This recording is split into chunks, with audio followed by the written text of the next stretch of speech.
Hello mga tao, I know I'm a little late with this vlog. I'm just now getting around to uploading my New Year's Eve shenanigans. Life's been a bit hectic, pero syempre hindi ko naman pwedeng palampasin yung mga nangyari sa New Year's Eve. Makikita sa video si Lolo di na maawat sa karaoke hanggang sa nalasing at sumisigaw at sumasayaw na. We played some classic games, pero syempre highlight yung mascara ball at inuman. Kinaumagahan ng January 1st, nagplano kami ng mga kaibigan ko na mag-beach kaya nilabas yung wheels. Napag-usapan na magstay muna kami sa isang beach overlooking bago magtampisaw. Pero habang nakapwesto at nagtatawanan kami sa beach overlooking, maya-maya nagsidatingan na yung ibang mga kaibigan namin, so nag-decide kami na mag-imbag muna sa resort ng Vice Mayor.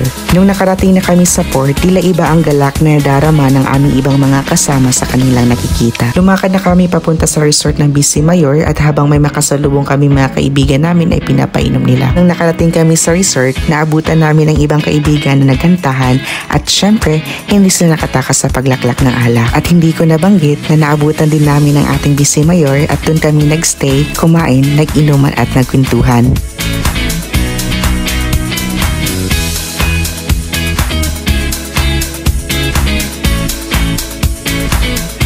Habang nagsasayahan na ang lahat sa inuman, dumating din ang ating pinakamamahal na konsi na hindi nakatakas sa paglaklak ng alak. Mula sa kantahan, kwentuhan, inuman at asaran, mas lalo kami nag-enjoy nung naisipan na maglaro ng classic games. It was definitely an unexpected turn of events, but it ended up being one of the most memorable parts of the day.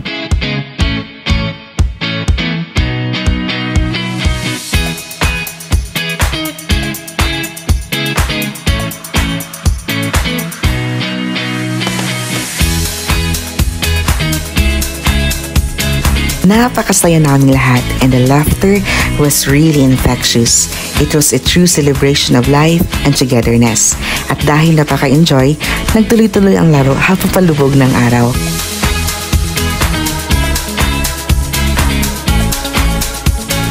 It was a truly unforgettable experience. We learned so much about acceptance, love, and the importance of celebrating life with the people we love. And also, it was a reminder that life is meant to be celebrated with the people you love regardless of who they are. Kaya ayon, kahit medyo late na tong vlog na to, sana ay nag-enjoy kayo manood. I hope we all had an amazing New Year and a fantastic start of the year. Thank you for watching. See you in my next vlog na ba?